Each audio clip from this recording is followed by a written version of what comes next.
Paul Leonard Newman nació el 26 de enero de 1925 y creció en el tranquilo suburbio de Shaker Heights, Ohio. Su madre, Teresa, era una católica húngara amante de las artes y el teatro. Su padre, Arthur, era dueño de una exitosa tienda de artículos deportivos y provenía de una familia judía. Aunque la familia gozaba de una situación económica bastante cómoda, la juventud de Newman no estuvo marcada por la extravagancia que más tarde se asociaría a su nombre. Su infancia no fue extraordinaria. Él mismo admitió que creció con una gran ética de trabajo, pero con muy poca orientación.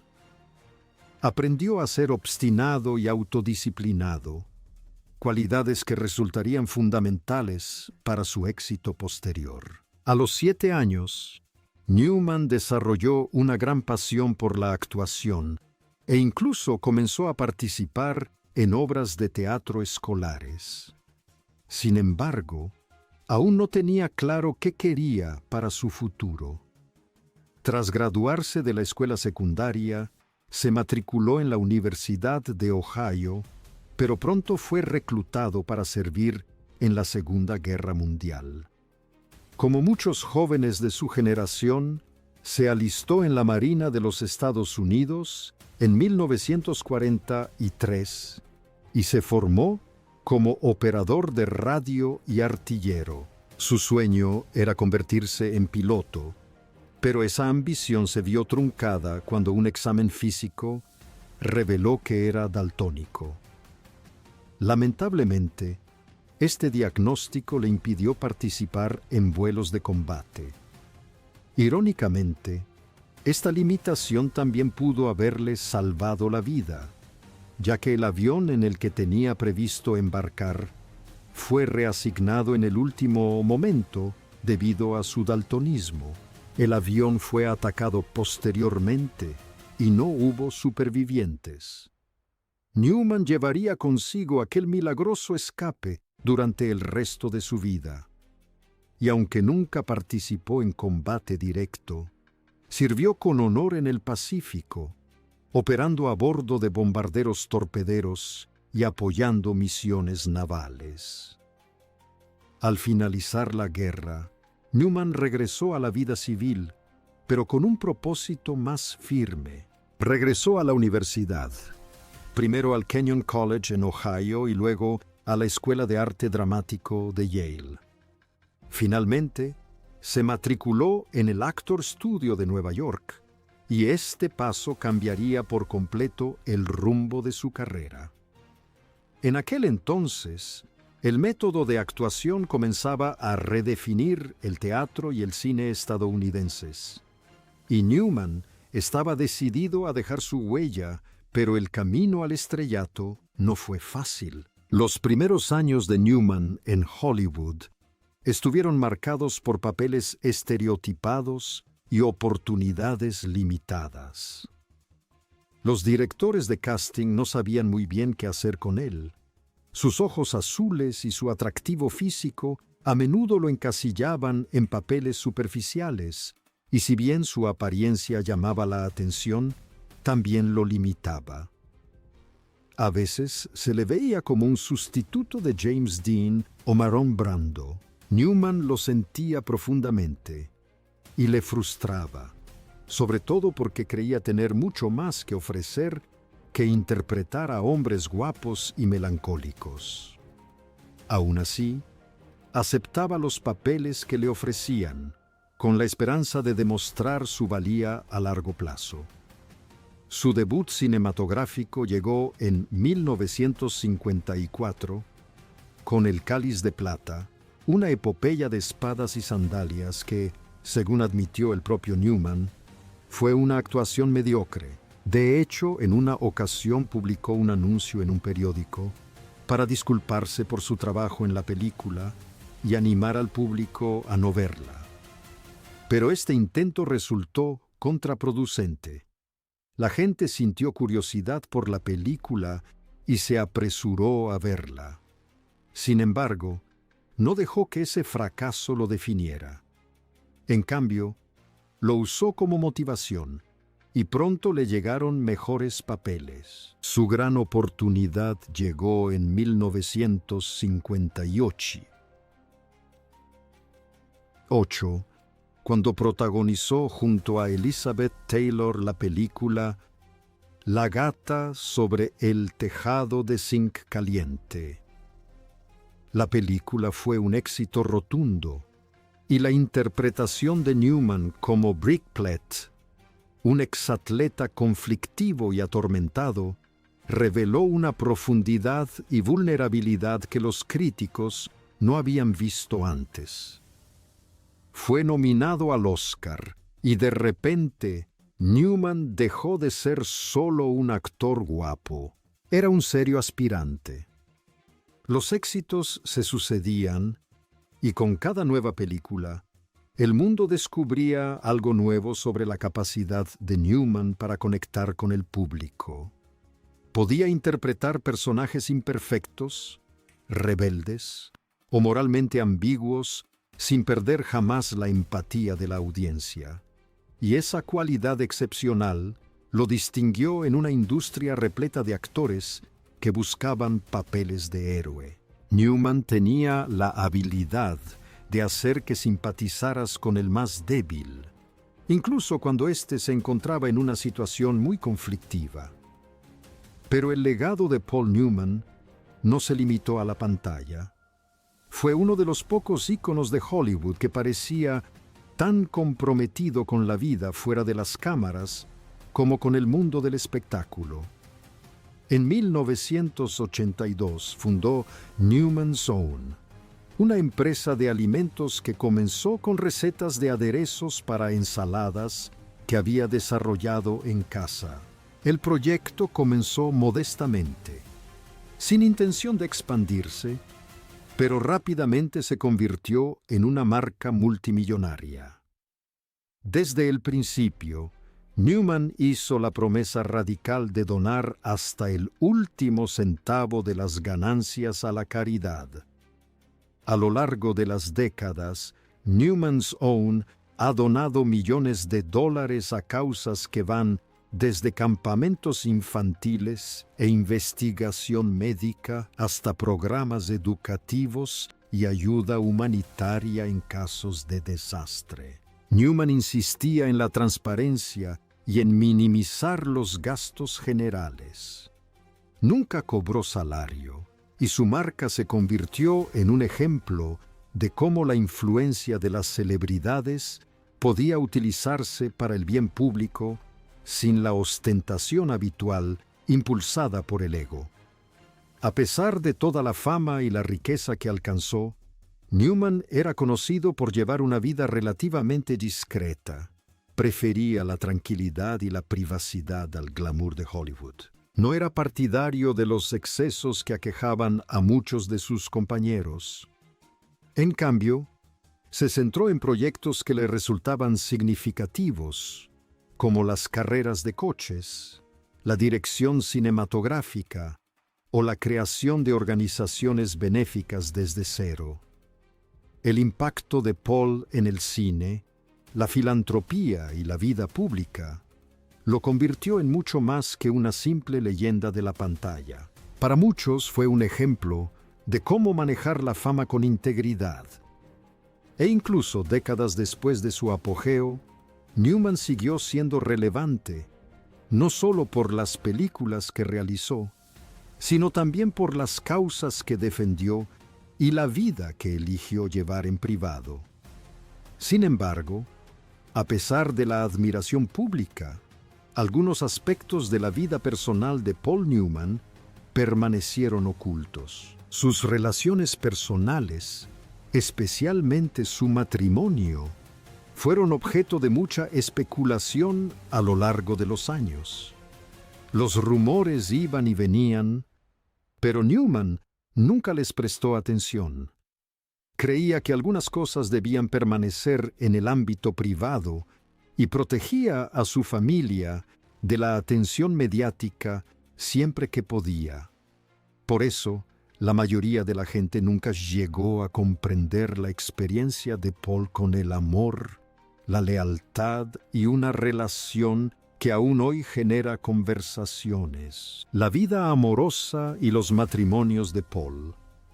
Desde fuera, la vida amorosa de Paul Newman parecía el romance perfecto de Hollywood, lleno de encanto, clase y profunda devoción. Pero tras bambalinas se escondían capas de complejidad, desamores silenciosos y luchas personales. La mayoría desconoce que antes de que Joanne Woodward se convirtiera en el gran amor de su vida, Paul Newman estuvo casado con otra persona. Su nombre era Jacqueline Witt y conoció a Paul cuando aún era estudiante universitaria. Se casaron en 1949. Ambos eran muy jóvenes e inseguros, pero estaban decididos a que su relación funcionara. Tuvieron 3 hijos, Scott, Susan y Stephanie. En muchos sentidos, fue un matrimonio de circunstancias. Se basó en la urgencia de la guerra, la necesidad de estabilidad y un sentido del deber compartido, más que en la pasión romántica. Newman aún buscaba su lugar como actor, y Jacqueline mantenía el hogar unido mientras él buscaba papeles y lidiaba con dificultades económicas. Pero a medida que la estrella de Paul comenzaba a despegar, las grietas en la relación empezaron a hacerse evidentes. Las exigencias de Hollywood, su identidad cambiante y una nueva e innegable atracción en el set de una obra de Broadway lo cambiaron todo. Cuando Paul Newman conoció a Joanne Woodward, algo cambió. Surgió una conexión instantánea que no se desvaneció tras una sola película. No era solo admiración, era una conexión profunda que ninguno de los dos podía negar. Protagonizaron juntos la obra Picnic en Broadway, y aunque su relación no comenzó de inmediato, el vínculo se formó rápidamente. Tras divorciarse de Jacqueline en 1958, Newman se casó con Joanne ese mismo año. Los medios no tardaron en presentarlos como la pareja ideal de Hollywood. Al fin y al cabo, ambos eran talentosos, elegantes y estaban profundamente enamorados.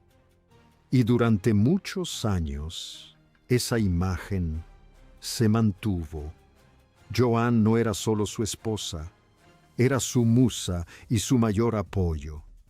La pareja tuvo 3 hijas, Elle Lanard, Melissa y Claire. Vivían parte del tiempo en Connecticut, lejos del brillo de Hollywood, y parecían haber construido conscientemente una vida que priorizaba la familia, el arte y el respeto mutuo. Sin embargo, como cualquier matrimonio real, especialmente uno bajo la implacable mirada de la fama, no estuvo exento de dificultades. Una vez le preguntaron a Paul Newman por qué nunca le fue infiel a Joanne, a pesar de estar rodeado de tantas mujeres hermosas en Hollywood, y su respuesta se convirtió instantáneamente en icónica. Él dijo: ¿para qué salir a comer una hamburguesa si tienes un bistec en casa? La frase pretendía ser un cumplido, pero, según se dice, a Joanne Woodward le disgustó profundamente. Para ella, reducía su relación profunda, compleja y emotiva a una simple comparación con la carne. Una vez dijo: cada vez que escucho esa frase, me dan ganas de estallar. Sin embargo, la cita los persiguió durante años, a menudo citada como prueba de su lealtad. Pero las cosas no siempre fueron tan idílicas como las mostraban los medios. A principios de la década de 1960, circularon rumores de que Newman había tenido una aventura con la periodista de Hollywood Nancy Bacon. Afirmaban que no se trataba de una indiscreción de una sola noche, sino de una relación emocional y física de 18 meses. Ni Paul ni Joanne abordaron públicamente los rumores. Guardaron absoluto silencio al respecto, y ese silencio avivó aún más las especulaciones. Pero lo que probablemente más importó fue la reacción de Joanne. Según se cuenta, la pareja viajó a Inglaterra, el lugar de su luna de miel, para alejarse de las miradas indiscretas y los rumores incesantes de Hollywood. Pero a pesar de lo perfectas que parecían sus vidas, muchos no veían el lento desmoronamiento que se gestaba tras bambalinas. Paul Newman era encantador, brillante y generoso, pero también tenía intensas luchas que lo afectarían profundamente, no solo a él, sino también a su familia. Las luchas personales de Paul. Es fácil ver la vida de Paul Newman y fijarse solo en los triunfos, el Oscar, el matrimonio devoto y la filantropía de gran éxito. Pero lo que el mundo veía solía ser solo la superficie pulida. Debajo de eso, Newman lidiaba con aspectos oscuros que rara vez acaparaban los titulares y con batallas personales que la fama no podía solucionar. Esta era la faceta de Paul Newman que muy pocos llegaron a conocer y la que mantuvo oculta, incluso para sus allegados. Una de las luchas constantes de Newman a lo largo de su vida fue encontrar el equilibrio imposible entre su trabajo y su familia. El estrellato puede ser extremadamente difícil de manejar, y Newman fue una de sus figuras más destacadas durante las décadas de los 60 y 70. Pero cada película implicaba largos rodajes, noches en vela, atención mediática y viajes. Y en casa, esperándolo, estaban Joanne Woodward y sus hijos. Cuando estaba presente, Newman era un padre muy entregado, pero a veces la fama no te deja suficiente tiempo para estar ahí. Una vez confesó que se perdió muchas cosas pequeñas y cotidianas, como las obras de teatro escolares, las cenas y los desamores adolescentes, todo porque estaba ocupado haciendo películas o participando en obras de caridad. Dijo: podría haber sido más constante con mis hijos, podría haber sido más comprensivo, podría haber sido más paciente, podría no haberme ido de rodaje, podría haber dejado de trabajar, podría haber hecho algunas cosas mejor, podría haber hecho muchas cosas peor. La culpa lo atormentaba de maneras de las que rara vez hablaba en público. Y el problema no era solo la falta de tiempo. Algunos informes afirmaban que también le costaba mostrarse vulnerable con sus hijos. A veces era demasiado reservado, pero esto no le impedía conectar con cada uno de ellos a un nivel emocional más profundo. La relación de Newman con el alcohol no era un secreto para sus allegados, pero rara vez se hablaba de ello en público hasta años después. Su hija, Nell Newman, incluso lo describió como un alcohólico funcional que podía perder el conocimiento por la noche y estar completamente preparado para un día productivo a la mañana siguiente. Paul bebía mucho durante el apogeo de su fama, en parte para lidiar con la presión del estrellato. Quizás porque era simplemente lo que muchos en Hollywood hacían, y esto tuvo graves consecuencias para su vida y sus relaciones. Según se cuenta, esto lo volvía emocionalmente distante en ocasiones. Joanne Woodward solía ser quien más sufría las consecuencias, soportando largos silencios, cambios de humor y el desgaste gradual que el consumo excesivo de alcohol provoca en un hogar. Algunos afirman que amenazó con irse en más de una ocasión, especialmente durante la década de los 70. cuando el consumo de alcohol de Newman alcanzó su punto máximo. Finalmente, logró recuperarse. Disminuyó su consumo de alcohol y encontró estabilidad en otras actividades como las carreras, la filantropía y la familia. Pero el daño ya estaba hecho, pues algunas de sus relaciones nunca se recuperaron del todo, mientras que ciertos remordimientos lo atormentaban. Quizás nada atormentó más a Paul Newman que la muerte de su hijo Scott, el mayor de su primer matrimonio con Jacqueline Witt. Scott era un joven talentoso, pero problemático, que vivía a la sombra de su padre. Intentó actuar e incluso apareció en algunas películas, pero le costó encontrar su camino. Sus amigos dicen que luchaba contra la depresión, la identidad y el peso abrumador de ser hijo de Paul Newman. En 1978, con tan solo 28 años, Scott murió de una sobredosis de diversas sustancias y la noticia devastó a Newman. El dolor era demasiado intenso y profundo para soportarlo. En honor a Scott, fundó el Centro Scott Newman, una organización sin fines de lucro dedicada a educar a los jóvenes sobre el abuso de sustancias y su prevención. No fue solo un gesto para honrar a su hijo, se convirtió en una misión personal.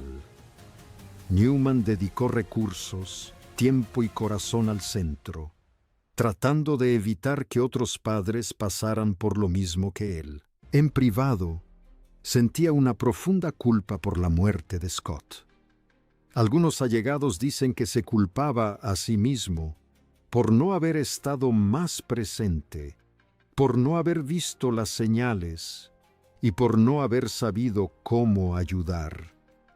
Ese dolor nunca desapareció del todo.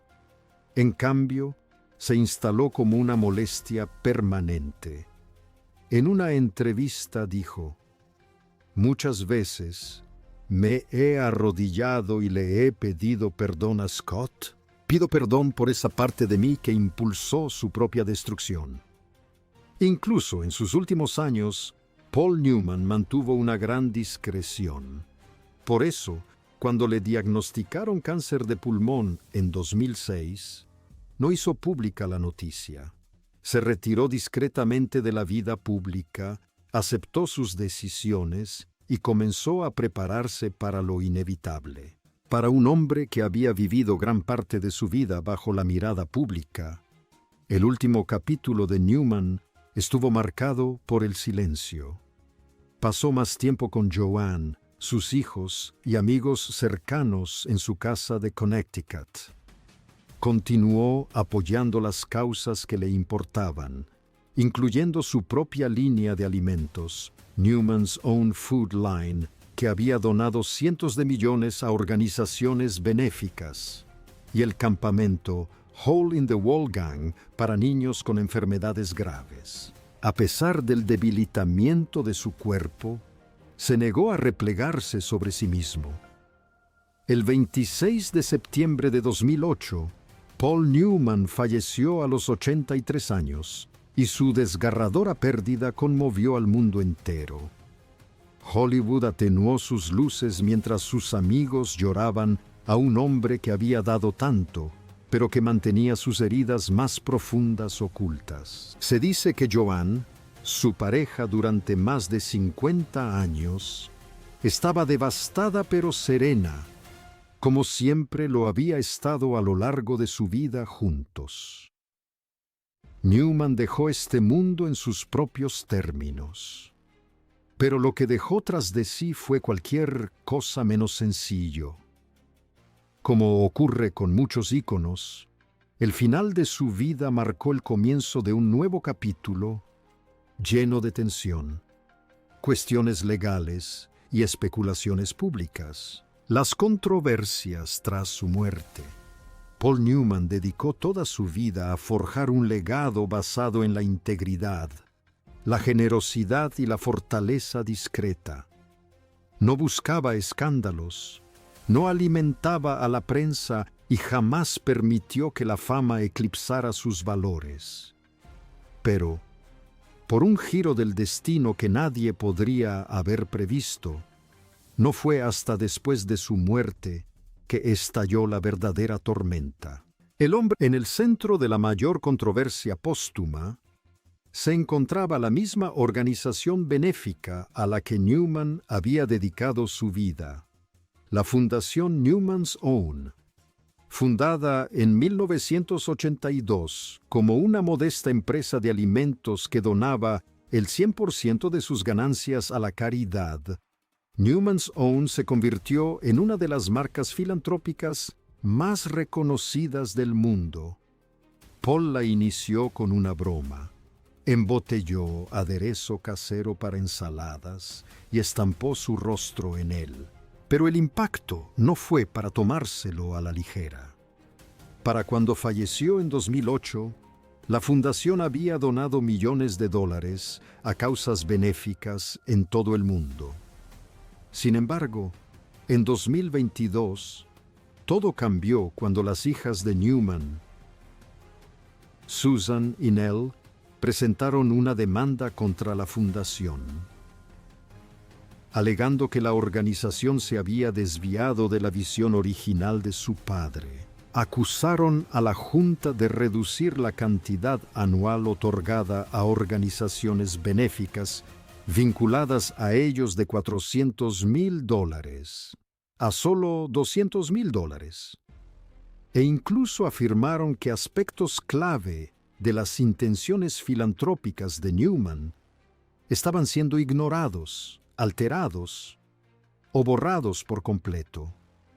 La demanda, que solicitaba más de $1,6 millones en daños y perjuicios, decía: los años transcurridos desde que el Señor, la muerte del señor Newman, refleja un patrón prolongado y constante de desprecio por parte de quienes controlaban sus intenciones y directrices, sumado a una mala gestión, escándalos y prácticas cuestionables. Nell y Susan sostenían que su padre había dejado instrucciones explícitas para seguir apoyando las causas que le importaban, incluyendo la posibilidad de que sus hijas participaran en la gestión de esos fondos. La fundación, por su parte, se defendió con firmeza.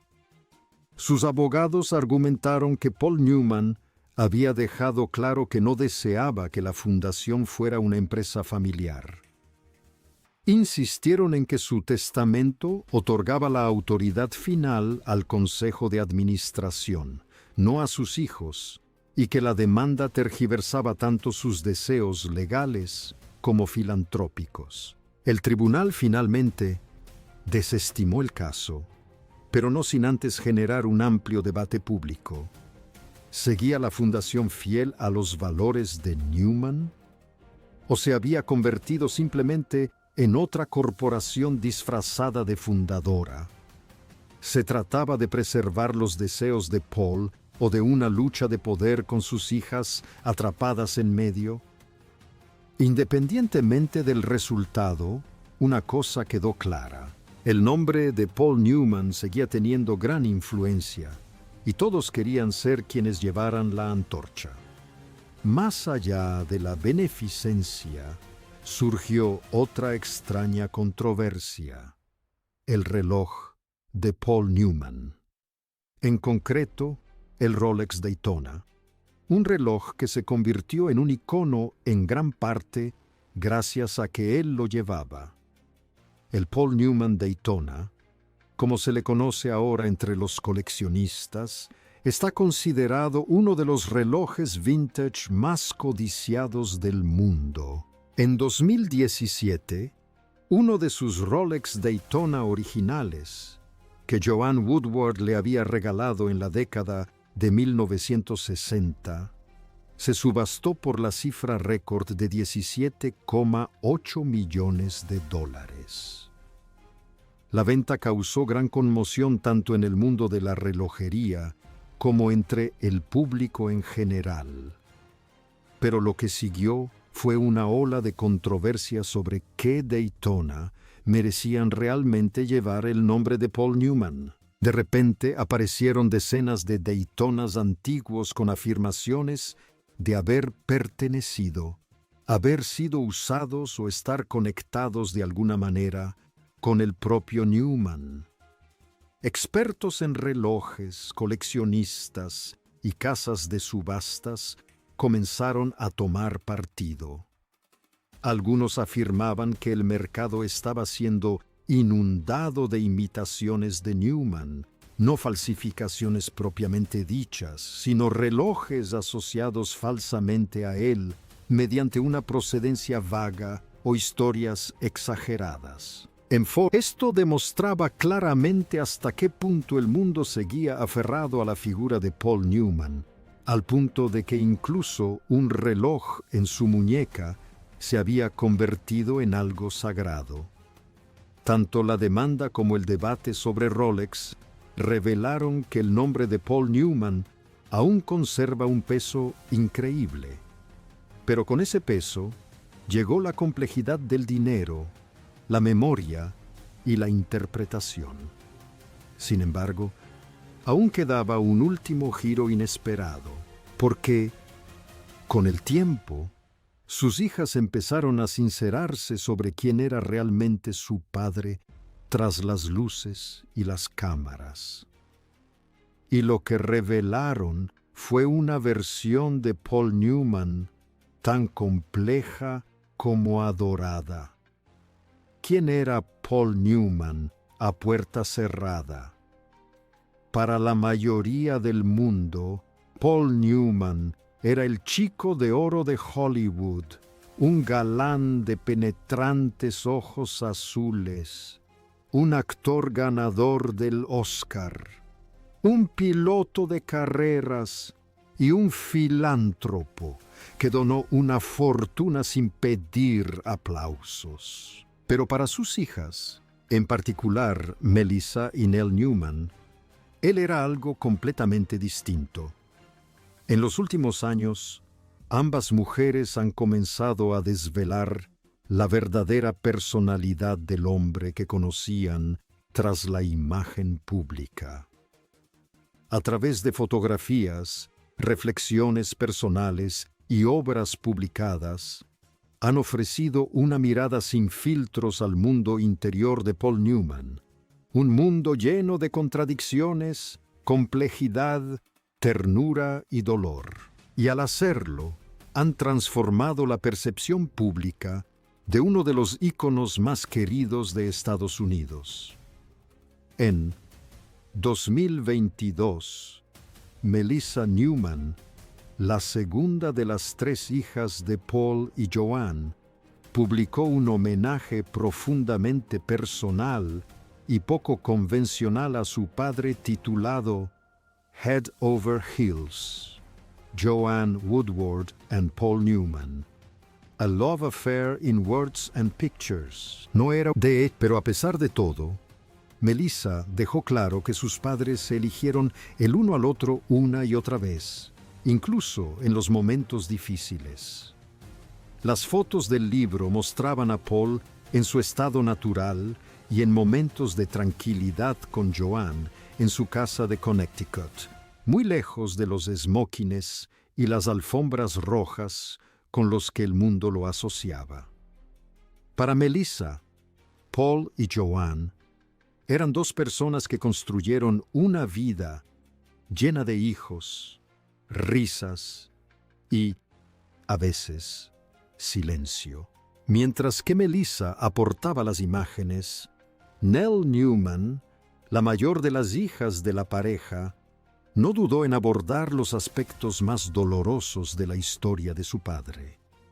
En varias entrevistas y declaraciones públicas, Nell ha hablado con franqueza sobre los hábitos de consumo de alcohol de Paul Newman, especialmente durante su infancia.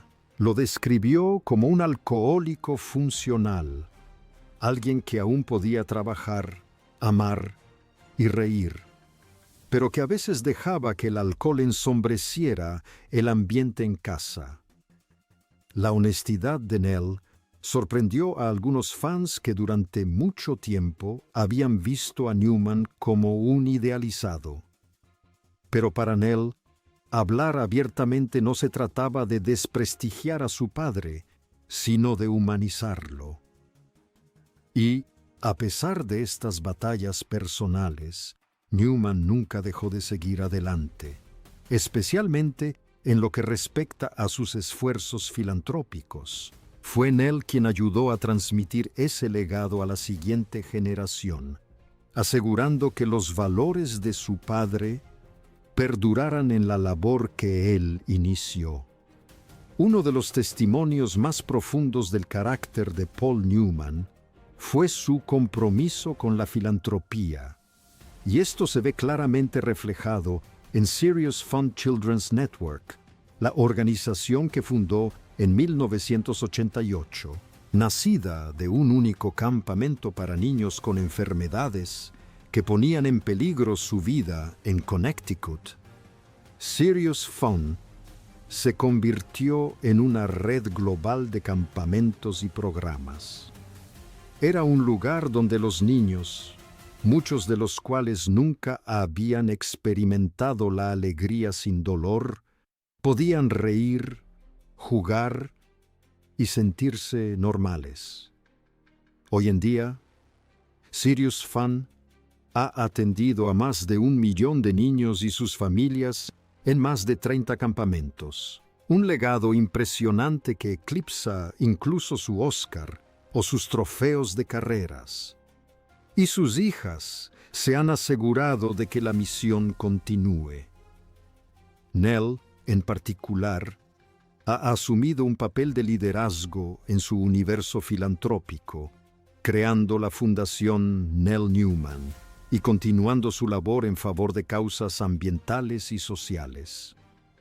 Lo que Melissa y Nell han logrado es algo que pocos hijos de celebridades consiguen. Han logrado que el público se enamore del verdadero Paul Newman, no solo de la leyenda idealizada. Le han recordado al mundo que el hombre tras la sonrisa de $1 millón también era temperamental, apasionado, imperfecto y sumamente reservado. Cometió errores, cargó con la culpa y luchó con el peso de querer serlo todo para todos. Sin embargo, también amó profundamente, aunque no siempre supiera cómo demostrarlo, y quizás esa sea la parte más inspiradora de su legado. ¿Qué es lo que más te gusta de Paul Newman? Cuéntanos en los comentarios si te gustó este video. No olvides hacer clic en el siguiente video. Dale me gusta a este video y suscríbete a nuestro canal para más novedades.